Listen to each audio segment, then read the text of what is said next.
Let me begin with you, Mr. Thakur. Thank you very much for giving us time.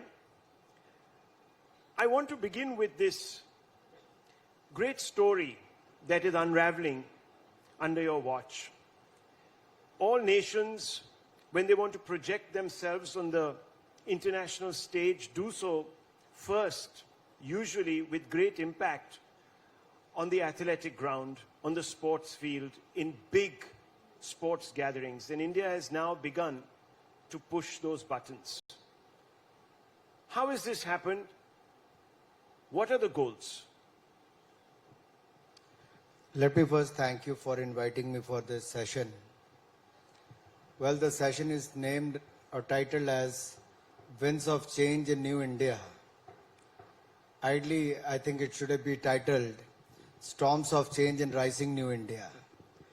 Because New India started in May 2014 and moving on 8 years, it has shaped into Rising New India.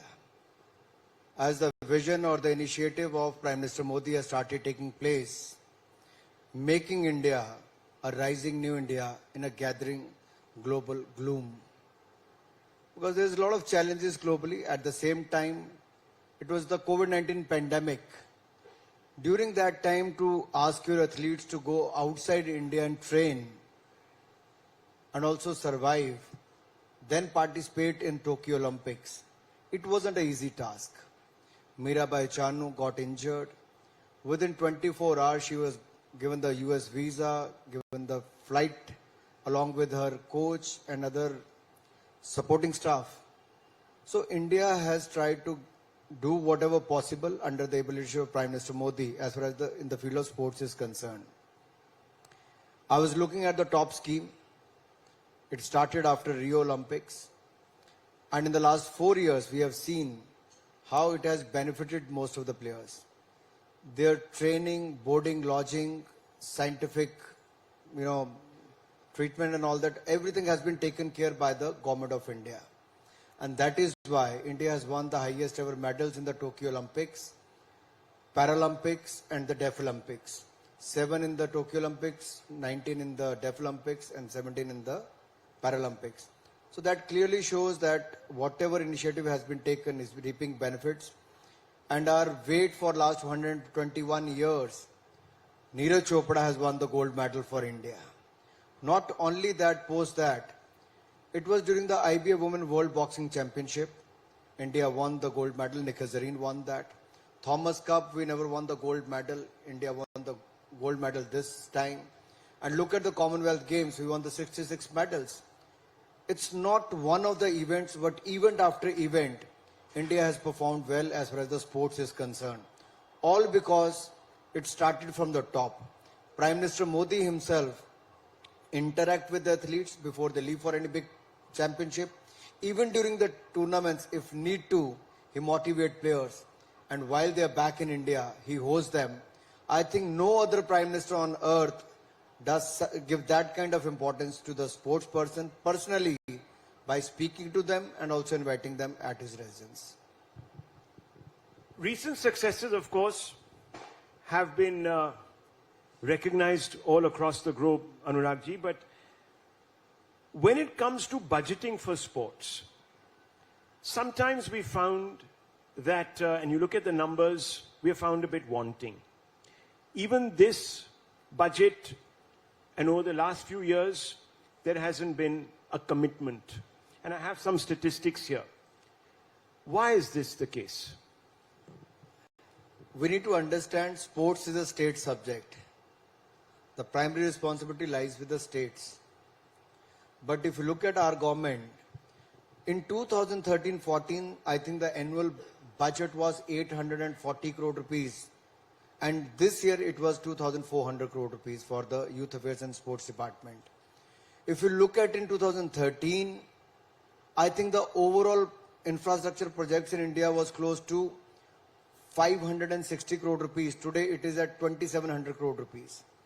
So if you compare it with the UPA regime, it is 4 times to 5 times more. But then finally, sports is a state subject. Apart than that, there are the private entrepreneurs also invest into that. let's explore this, because while the sportsmen and of course the government has helped with their training, nutrition, etc., are bringing us great laurels on the international stage, our sports federations make news still for the very wrong reasons. Now, FIFA went ahead to ban the AIFF over election issues. That was later overturned, of course. But it just gives the impression that we're still stuck in an India that you have defined was not Naya India. An era much before 2014. We've had scandals in sports earlier as far as sporting bodies are concerned. Why is this a recurrent theme, and how does one move beyond this? You know, if you look at the International Olympic Committee, the Olympic Charter says that the sports bodies has to be autonomous. There shouldn't be any government interference. So we don't directly interfere into the day-to-day affairs of the sports bodies. They elect their office bearers, they elect their members, and they run on their own. We have a National Sports Development Code which they follow. And we have forced them to follow that. If you look at last 4 months, majority of the federations have followed the sports code, which never happened in the past. As far as FIFA banning or suspending the All India Football Federation is concerned, there's no role of the government. You know, the court appointed a committee of administrators who was supposed to hold the elections about 5 years back. They didn't do anything. That committee sat on the issue for good 4 years. When it took over as a minister, we approached the court that the election should be held at the earliest. It is the government of India who went to the court. So, how can be onus on us? And it is the government of India who initiated with the FIFA to take all those measures which is required at the government level and at the federation level, so that the issue should be resolved. And I'm glad to say, in the minimum time, we have resolved the issue, and India has also hosted one of the most popular tournament, which is among the younger generation, is the Under-17 Women Football World Championship in Bhubaneswar, Goa and Mumbai. We did that. The suspension was revoked, new committee is elected, and they've hosted the tournament. It is one of the most successful tournaments as far as FIFA is concerned. The problem begins, many people say, is with politicians who think that sporting federations are their personal fiefs, and they end up turning them into little mini political akhadas. Do you think the time has come now to liberate these sporting federations from administrators who also double up as professional politicians? मुझे लगता है राहुल जी, आपको इसको दूसरे नजरिए से देखना होगा. पहली बात तो, अगर एक पॉलिटिशियन या एक ब्यूरोक्रेट अगर पूरे देश के किसी भी डिपार्टमेंट को चला सकता तो खेल को भी चला सकता, उसमें कोई रुकावट नहीं होनी चाहिए. लेकिन क्या कोई कब्जा करके बैठा है? आपका मुझे लगता है ध्यान उस तरफ है. अब मान लीजिए all India football federation, Kalyan Choubey is a former football player. Now he is also elected representative MLA as well. So do you think he should be barred for contesting election? Roger Binney is heading the BCCI today. At one stage I was heading it. But when I took over the Himachal Pradesh Cricket Association president, I was not an elected representative in the year 2000. But do you think when I became MP I should have resigned out of that? मुझे लगता है case to case देखना चाहिए. क्या आपके आने से फायदा हुआ? अरुण जेटली जी डीडीसीए के अध्यक्ष बने तो दिल्ली में कभी स्टेडियम नहीं था, एक सुंदर स्टेडियम बना के दिया. पवार साहब बने तो उन्होंने मुंबई में स्टेडियम बनाया. आईएस बिंद्रा ब्यूरोक्रेट बने तो मोहाली स्टेडियम बनाया. मैं पॉलिटिशियन नहीं था, लेकिन मैंने अपनी 26 साल की उम्र में दुनिया का सबसे खूबसूरत स्टेडियम बगैर सरकार के खर्चे के धर्मशाला में बना कर दिया. तो डिपेंड करता है कौन क्या करता है. लेकिन एक पूरी तरह से आप कहो कि पॉलिटिशियंस को नहीं आना चाहिए, तो उससे शायद मैं सहमत ना रहूं. अनुराग जी, आप फ्रैंक हैं, इसीलिए आपने एक अपना रिस्पांस दिया है, एंड वन वेलकम्स दैट, स्वागत करते हैं. आपसे मैं एक सवाल पूछना चाहता हूं। अब थोड़ा हम पॉलिटिशियंस की बात कर रहे हैं तो राजनीति की भी बात कर ही लेते हैं। आप हिमाचल से हैं, वहां पर इलेक्शंस हुए हैं, वहां पर बीजेपी का आपको क्या लगता है, व्हाट इज द आउटकम?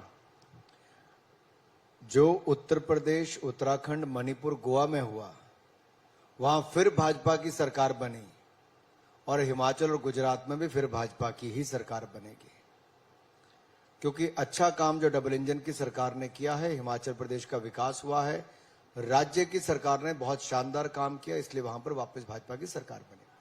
विपक्ष बोलता है कि कई स्कीम्स थी जो एल्डरलीज के लिए थी, वो स्क्रैप की गई, पुल बैक की गई, इसकी वजह से, और because of anti incumbency problems आपको फेस करने पड़े हैं। आपकी खुद की पार्टी में लोग एक किस्म से यूनाइटेड नहीं थे।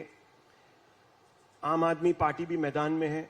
कई लोग कह रहे हैं कि ये चुनाव पहले जैसा चुनाव नहीं है और हिमाचल में एक किस्म से एक सभ्यता रही है कि भाई एक सरकार एक समय आती है, फिर वो बदल जाती है, तो वो ही कंटिन्यू होगा, बदलेगा कुछ नहीं।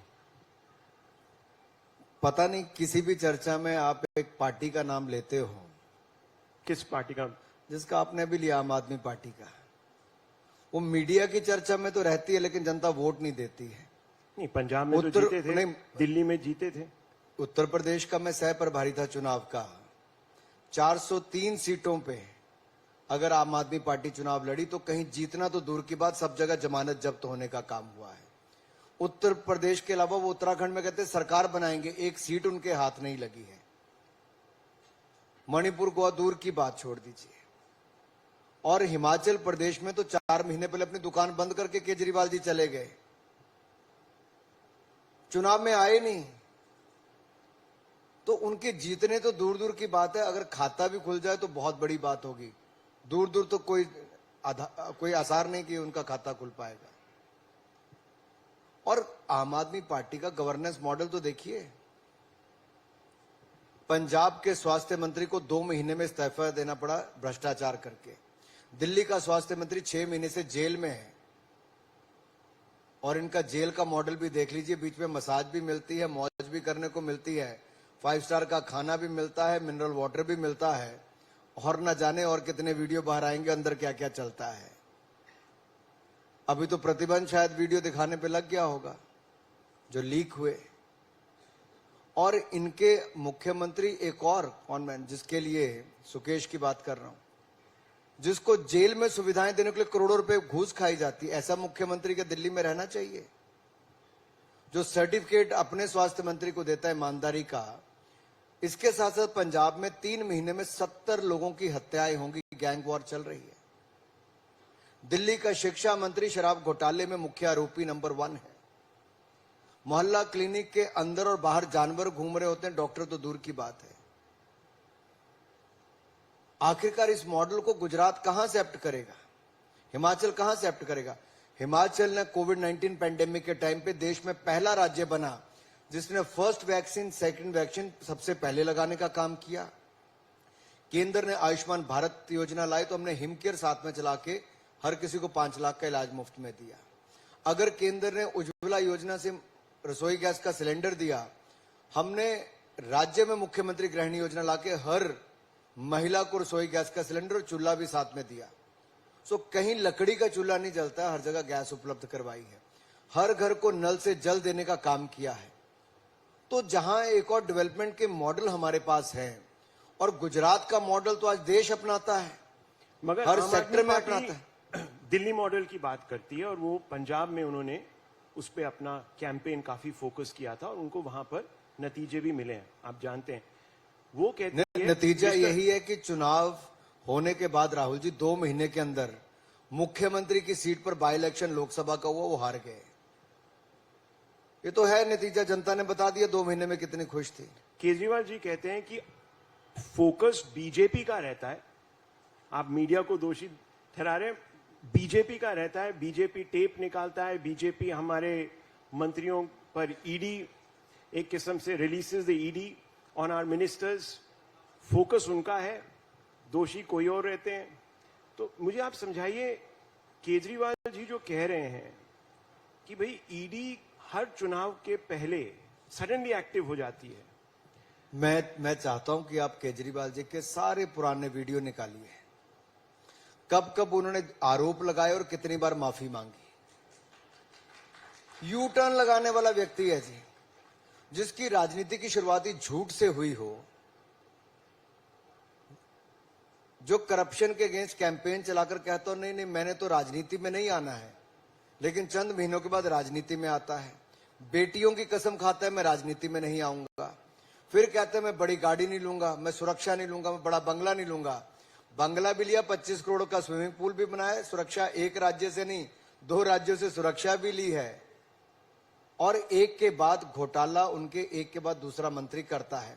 एक ऐसा मुख्यमंत्री जिसके पास एक भी डिपार्टमेंट 8 साल में अपने पास नहीं है और एक भी फाइल आज तक साइन नहीं की। आप में से कितने सीईओ ऐसे होंगे, एमडीज ऐसे होंगे जिसने आज तक कोई फाइल साइन ना की हो, जिसके पास कोई अपनी रिस्पॉन्सिबिलिटी ना हो? क्या ये मॉडल चाहिए देश को? हम तो दूसरा मॉडल कहते हैं, ईमानदारी का। हमने 8 साल पहले कहा था 2014 में कि भ्रष्टाचार मुक्त शासन देंगे, सुशासन युक्त सरकार देंगे, गरीबों का, महिलाओं का, वंचित का कल्याण करेंगे।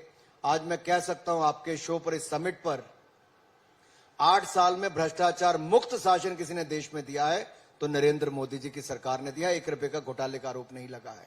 और देश की अर्थव्यवस्था को दुनिया में कोविड के टाइम पे भी दुनिया की 5वीं सबसे बड़ी अर्थव्यवस्था बनाने का काम किया। हमारी डायरेक्ट कलेक्शन जो है, जिसको आप income tax, corporate tax collection कहते हैं, वो पिछले साल से 30% ज्यादा है। इनडायरेक्ट जीएसटी 1.5 लाख करोड़ रुपया इस महीने अक्टूबर के, और हर महीने 1 लाख करोड़ से ज्यादा जा रहा है। आपकी यूपीआई की जो ट्रांजैक्शंस हैं डिजिटल पेमेंट्स की, वो कितनी है? 8 बिलियन ट्रांजैक्शन 12 लाख करोड़ की केवल अक्टूबर में हुई। जो दुनिया के बड़े बड़े देश नहीं कर पाए वो भारत ने करके दिखाया है। ये मोदी जी के नेतृत्व में हमने देश को आगे बढ़ाया है। आपके आलोचक कहते हैं कि आप सिलेक्टिवली फैक्ट्स को सामने लाते हैं। कहते हैं कि भाई देखिए, भ्रष्टाचारी आप हैं, भ्रष्टाचारी कांग्रेस में बैठे हैं, करप्ट सारी पार्टीज में है मगर बीजेपी में नहीं है, क्योंकि देखिए ईडी सिर्फ करप्शन दूसरे गुटों में ढूंढ लेती है। वो कहते हैं कि ये सब एक बहुत क्लेवर स्ट्रैटेजी है, जहां ईडी अपनी करप्शन दबाती है, यानी बीजेपी की जो पार्टी में जो करप्ट लोग हैं उनके अगेंस्ट केस थम जाते हैं, और जब वहां के नेता हमारी पार्टी में आते हैं, यानी बीजेपी की पार्टी में आते हैं, तो वो केस बंद हो जाते हैं। राहुल जी, इतना लंबा सवाल पूछने की जरूरत नहीं। 0.5% कन्विक्शन रेट है। मैं आसान उत्तर दे देता हूं। अगर आम आदमी पार्टी के पंजाब के स्वास्थ्य मंत्री भ्रष्ट नहीं थे तो 2 महीने में इस्तीफा क्यों दिया? अगर आम आदमी पार्टी के दिल्ली के स्वास्थ्य मंत्री भ्रष्ट नहीं थे तो 6 महीने से जेल में बैठ के मसाज क्यों करा रहे? बाहरी मसाज करा लेते। क्यों करवा रहे हैं? और कौन सा 8 साल में, मुझे आपके सामने खुली सभा में पूछता हूं आपसे, आपकी समिट पे एक आरोप बताइए मोदी सरकार पे किसने लगाया भ्रष्टाचार का? आप बताइए ना, आप तो रोज शो करते हैं। कई लोग करते हैं। आप तो जानते हैं कि राहुल गांधी ने एक कैंपेन ही शुरू कर दिया था 2018 में, चौकीदार चोर है, सीधा आरोप प्रधानमंत्री पे लगाया उन्होंने। कहने की बात यह है कि बोला काफी जाता है, बोलते हैं जैसे बंगाल में बोलते हैं कि वहां पर जो करप्ट लीडर्स थे जिनके खिलाफ सीबीआई और ईडी इन्वेस्टिगेट कर रही थी, जब वो टीएमसी में थे, जब बीजेपी में आ गए तो धुल गए वो। मैं धन्यवादी हूं, आपने याद करवाया। राहुल जी ने कहा चौकीदार चोर है, तो देश की जनता ने उसके 4 महीने के बाद जवाब दे दिया। राहुल गांधी ने 282 सीट से जिताया था 2014 में, 303 सीट के साथ पहले से ज्यादा जिताया 2019 में। तो लोकतंत्र में लोग जवाब देते हैं, तो उन्होंने दे दिया। केवल कहने से चौकीदार चोर नहीं होता है जी। और अगर आप ये कहेंगे जिन्होंने भ्रष्टाचार किया उनके खिलाफ ईडी कार्रवाई ना करे, तो हम तो 2014 में कहकर आए थे कि भ्रष्टाचारियों के खिलाफ कड़ी कार्रवाई करेंगे। आज स्वतंत्र जांच एजेंसियां, इंडिपेंडेंट एजेंसी जो है, प्रोब एजेंसीज, वो अपना काम कर रही हैं। इस पे किसी को होना नहीं। और राहुल गांधी जी जो यात्रा चला रहे हैं, उस यात्रा में कौन चल रहा है? राहुल जी कहने के लिए भारत जोड़ो यात्रा है, लेकिन जो टुकड़े टुकड़े करने के भारत के सपने देखते हैं, जो पोस्टर चिपकाते हैं country without a post office, एक ऐसा देश जिसका नामो निशान मिट जाए, वो उस यात्रा का हिस्सा होते हैं। जो देश के विकास में एनजीओ के माध्यम से चल के अवरोध पैदा करते हैं और बार बार विकास का विरोध करते हैं, क्या वो लोग भारत को जोड़ेंगे? भारत को जो लोग केवल कुछ राज्यों का समूह मानते थे, क्या वो लोग भारत जोड़ो यात्रा चलाएंगे? मोदी जी ने तो भारत छोड़िए, दुनिया को एक करने की बात कही है, वसुधैव कुटुंबकम, वन वर्ल्ड वन फैमिली। और one world one family one grid, यहां तक भी बात की। इंटरनेशनल सोलर अलायंस की बात हो, COP21 COP26 में ग्लोबल लीडरशिप देने की बात हो, आज दुनिया के बड़े बड़े मंचों पर भारत को बुलाया जाता है और भारत वहां नेतृत्व देने का काम करता है। और आजादी के 75वें साल में अगर G20 की प्रेसिडेंसी भी किसी को मिली है, तो हमारे भारत को सम्मान वो मिला है इस साल G20 की प्रेसिडेंसी का। आपने भारत जोड़ो यात्रा की जिक्र की और बोलो कि वहां पर भारत तोड़ो जो समुदाय है वो राहुल गांधी के साथ चल रहा है।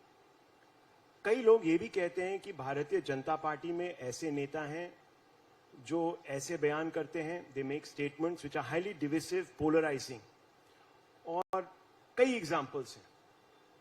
वो क्या कर रहे हैं? नहीं, बयान देते हैं कि जो तोड़ने वाले उनको साथ में लेके चलते हैं? नहीं, बयान देते हैं। आप खुद ही जानते हैं कि कुछ महीने पहले एक भारतीय जनता पार्टी की प्रवक्ता थी, एक और शख्स थे, उनको पार्टी से बर्खास्त किया गया था, केसेस भी लगे हुए हैं। उससे पहले कोई और भी नेता हैं, नाम आप जानते हैं, दिल्ली के कोर्ट कई कार्रवाई नेता भी हैं। करता है, उसके ऊपर कोर्ट में केसेस भी चल रहे होंगे, बहुत सारे सब जुडिस भी होंगे, वहां पे कार्रवाई भी होती है, कई इलेक्शन कमीशन कार्रवाई करता है। लेकिन जो खुले में देश को टुकड़े टुकड़े करने के नारे लगाते हैं, बैनर लगाते हैं, पोस्टर चिपकाते हैं, सोच ऐसी रखते हैं, जिनके साथ आप कभी दूर तक का अपना संबंध नहीं बताते थे, आज अपनी पार्टी में शामिल करके भारत जोड़ो यात्रा पर निकल जाते हो। देखिए, कुछ लोगों के लिए लॉन्च पैड रहे अपने नेता को लॉन्च करने का या रीलॉन्च करने का। आज भारत में प्राइवेट एंटरप्रेन्योर को भी रॉकेट लॉन्च करना हो, सैटेलाइट लॉन्च करना, जो कल तक सोच नहीं सकते थे, आज भारत में वो भी संभव करवा कर दिखाया, तो मोदी सरकार ने करवाया है। जब से कुछ हफ्ते पहले इसी देश में, पहले स्पेस सेक्टर तो खुला नहीं था, अब खुला तो उसका फर्क देखने को मिलता है। डिफेंस मैन्युफैक्चरिंग खुली नहीं थी, तो उसमें आपको बदलाव दिखता है कि कैसे एयरक्राफ्ट भी बनते हैं और कैसे अब जो बाकी डिफेंस इक्विपमेंट है वो 300 से ज्यादा आइटम्स हिंदुस्तान में बन रही है। अब हम आयात पर निर्भर नहीं है, निर्यात करने की दिशा में भी आगे बढ़े हैं। आप कंट्री की इमेज की बात कर रहे हैं इंटरनेशनली। कई लोग कहते हैं कि हमारी इमेज पर धब्बे लगने शुरू हुए हैं। फ्रीडम इंडेक्स फॉर एग्जांपल, उस पे जो हमारा दर्जा है वो कम होते दिख रहा है।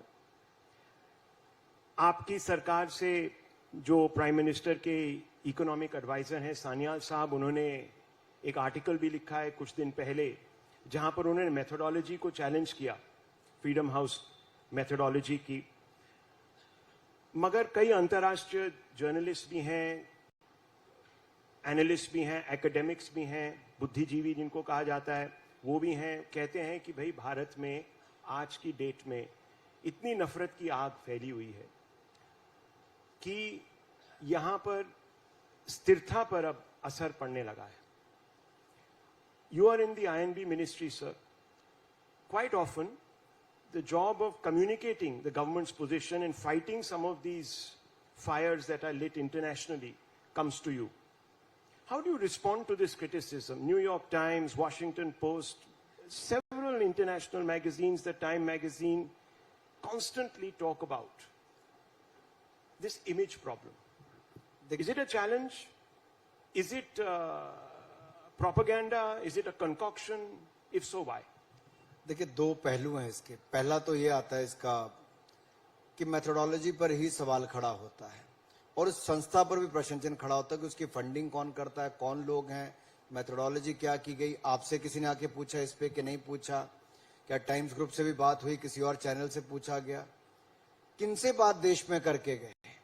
पहली बात तो वहां पे आके सवाल खड़ा होता है। दूसरी बात, हम तो इमरजेंसी के टाइम से, जब इंदिरा जी ने इमरजेंसी लगाई थी, अखबार छापना मुश्किल हो गया था, लेख लिखने मुश्किल हो गए थे, उस समय हमारे नेता जेल में रहे।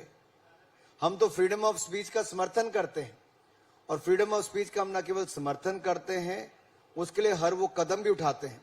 प्रेस काउंसिल ऑफ इंडिया है, इसके मेंबर कौन है? इसके आपके जो अखबार के मालिक हैं, इनके रिप्रेजेंटेटिव, वही इसके मेंबर हैं। Autonomous body. इसी तरह से आपके चैनल्स के लिए कोई सरकार गवर्न नहीं करती है, ऑटोनमस बॉडी।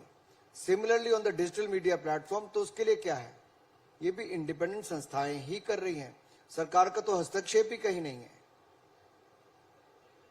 तो फिर इसके ऊपर प्रश्न चिन्ह कहां आता है? आप फ्रीडम ऑफ स्पीच की बात कर रहे थे अभी। मैं आपका अटेंशन एक दिल्ली हाई कोर्ट की टिप्पणी पे, I want you to pay attention to this observation. Pending further consideration, court directs respondents 5 to 9, which are media organizations, to ensure that all the broadcasts that are carried in respect to a case, it's a case involving the one that you just mentioned, the liquor scam, alleged liquor scam in Delhi, are in tune with any official press releases that may be issued either by the CBI or ED and comply with the directives which govern. Now, sir, source-based news is the lifeblood of journalism. If you didn't have source-based news, you wouldn't be able to do any stories. People who might be genuine whistleblowers may not be able to give you this information in public interest, which we would carry. Do you think, sir, that the INB ministry should impede itself in this matter and challenge the court on this observation? आपने विषय मेरे ध्यान में लाया है। सभी stake holder से बात करके जो भी उचित कार्रवाई करनी होगी करेंगे। लेकिन कुल मिलाकर यह है कि अगर लोकतंत्र का चौथा स्तंभ मीडिया को कहा जाता है, तो मीडिया की वो जिम्मेदारी बनती ही है। सोर्स बेस्ड इंफॉर्मेशन होगी, पुख्ता आपके पास जानकारी होगी, तो आप निश्चित तौर पर सवालिया निशान खड़ा भी करेंगे। और पहले भी करते रहे, कोई पहली बार तो हुआ नहीं है, पहले भी करते रहे। और उसमें मुझे लगता नहीं पहले किसी ने आपत्ति किया। कोर्ट ने अगर उसमें कुछ इंटरवीन किया है तो निश्चित तौर पर स्टेक होल्डर से बात करके आगे निर्णय करेंगे। Last 2 questions. According to the new guidelines, at least 30 minutes a day are to be given to telecast content on private channels pertaining to, quote, public service and national interest, unquote. क्या इसकी जरूरत है? Or secondly, should the government be telling private channels what kind of content they should be running? Corporate social responsibility के नाते as a nation और आपको एक media के नाते 30 मिनट आपको तय करना है कब कब आप चला सकते हैं। और अगर देश को कुछ इंफॉर्मेशन देने के लिए, जागरूकता करने के लिए आप करते हैं, स्वच्छता अभियान से लेके फिट इंडिया से लेके कुछ भी हो सकता है, नशा मुक्त भारत करने के लिए कुछ भी, आपके ऊपर निर्भर करता है कौन कौन से एरिया पे आपको करने हैं। तो 30 मिनट मुझे लगता नहीं कि बहुत ज्यादा समय होना चाहिए। Voluntary guidelines slightly different, but Anurag ji, let's और talk उसमें about सरकार films. नहीं कह रही कि ये चलाइए वो चलाइए, वो आपको ही तय करना है क्या चलाना है। So you think as part of corporate social responsibility it is okay, but many people say that we should not be dictating, government should not be dictating to channels what they should run, what time, how much duration, etc., etc. Are you, आप सहमत हैं उस criticism से, या आप सोचते हैं कि वो ज्यादा एक्सट्रीम है व्यू? देखिए, हम तो पहले ही जहां रेगुलेट करने की बात है कहीं नहीं कर रहे। आप तो सेल्फ रेगुलेशन पर हो। तो सरकार तो मीडिया को कहीं डिक्टेट करती ही नहीं है, चाहे प्रिंट, इलेक्ट्रॉनिक या डिजिटल मीडिया, तीनों में ही आप सेल्फ रेगुलेशन मोड पे, तीनों ही। जहां तक ये बात है, बहुत सारी ऐसी जानकारियां हैं, मान लीजिए कहीं पर आपात की स्थिति है तो वहां पर आपको जानकारी देनी, तो क्या मीडिया का दायित्व नहीं बनता कि आप उसकी जानकारी दे पाए? आपके उसके अंदर आएगा। कहीं स्वच्छता कैंपेन है, कहीं ड्रग्स को मुक्त करना है, फिट इंडिया से लेके कुछ और भी कैंपेन हो सकता है। और बहुत सारे चैनल्स आपके अभी भी करते हैं, ऐसा नहीं कि नहीं करते, अलग अलग इनिशिएटिव चलाते हैं, लेकिन कुछ नहीं करते तो शायद वो भी करना शुरू कर देंगे। Talking about film festival which is going on as we speak, soft power is an important component of India's global outreach. What are your plans to make India, specifically with regards to the film industry, a viable economic entity globally? See, the media entertainment space is bound to grow to $100 billion industry by 2030. And if you look at the annual growth of OTT platforms itself is about 28%. I see India has a great opportunity in front of them, that whether it is for the film shooting or co-production or post-production, we have the right talent among us and we can have the global business in India. And we have pitched that at Cannes Film Festival and recently at the International Film Festival of India in Goa. We have seen a very, very positive feedback from the stakeholders. Many companies and filmmakers are very keen to work with India and India with the Indian entrepreneurs. And when you talk about the soft power of India, 2 days back the Central Asian countries youth delegation was here. 100-member delegation. You will be surprised to know 40% of the delegation members spoke in Hindi. Hindi गाने गाए, हिंदी गानों पर नाचे, नमस्ते से लेके गानों तक स्वागत किया। मिथुन चक्रवर्ती आज से 30 साल पहले बहुत बड़े स्टार उस समय के होंगे जब हमारे समय, लेकिन सेंट्रल एशिया में आज भी वो इतने बड़े स्टार हैं। शाहरुख खान की फिल्म से लेके बाकी के गाने गाए जा रहे हैं। तो सिनेमा की जो ताकत है, it cut across boundaries, it doesn't restrict you within India. The same is with sports and cinema, and we need to unleash the soft power of India, and cutting across boundaries, I think we can do so. These are welcome sentiments, but do you believe that India presents a creative environment for filmmakers to come shoot here without feeling any constraints?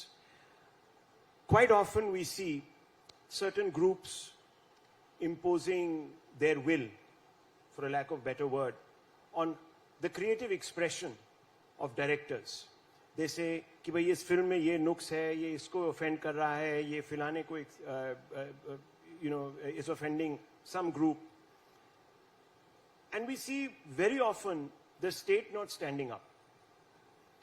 Is this a problem, and is it going to dent India's image of being an open country to ideas? See, you are free to pick up any subject you want to shoot or make a film on. And it is the Central Board of Film Certification which is the final authority to give the certification. Once they have given the certification, then it's up to the cinema owners to show those movies. So Adipurush, if any like the fringe movie that elements came, or anyone who wants to intervene, then the filmmakers go to the court and they get the relief as well. So let's look at Adipurush. It was obviously passed by the censor board without any cuts, etc., but a quarrelsome sort of debate erupted around the way its characters were looking. Do you think this is right? मैं से आपको ढेरों उदाहरण दे सकता हूं जहां film आने से पहले बहुत बड़ी कंट्रोवर्सी होती है, जब आप फिल्म देखते हो तो अंदर कुछ नहीं दिखता है। तो इसके पीछे भी क्या कारण है, क्यों इतनी कंट्रोवर्सी पहले होती है और बाद में कुछ नहीं निकलता है, तो ये भी थोड़ा गंभीरता से समझना पड़ेगा। और कई बार इतिहास को लेकर कौन किस नजरिए से देखता है, कैसे प्रस्तुत करता है, ये इस पे बहुत निर्भर करता है कि आप उसको कैसे इतिहास को देखते हो और उसको कैसे परोसते हो बनाकर। बहुत सारी फिल्में ऐसी हैं जिन्होंने पहले बहुत बड़ी कंट्रोवर्सी बगैर कोई एडिटिंग के जब उसको पर्दे पे दिखाया गया तो कुछ भी नहीं हुआ। तो मुझे लगता है सेंसर बोर्ड पे, आम भाषा में सेंसर बोर्ड बोलते हैं, लेकिन सीबीएफसी पे छोड़ देना चाहिए कि उनको जो निर्णय करना है वो सब पहलुओं को देख के निर्णय करते हैं।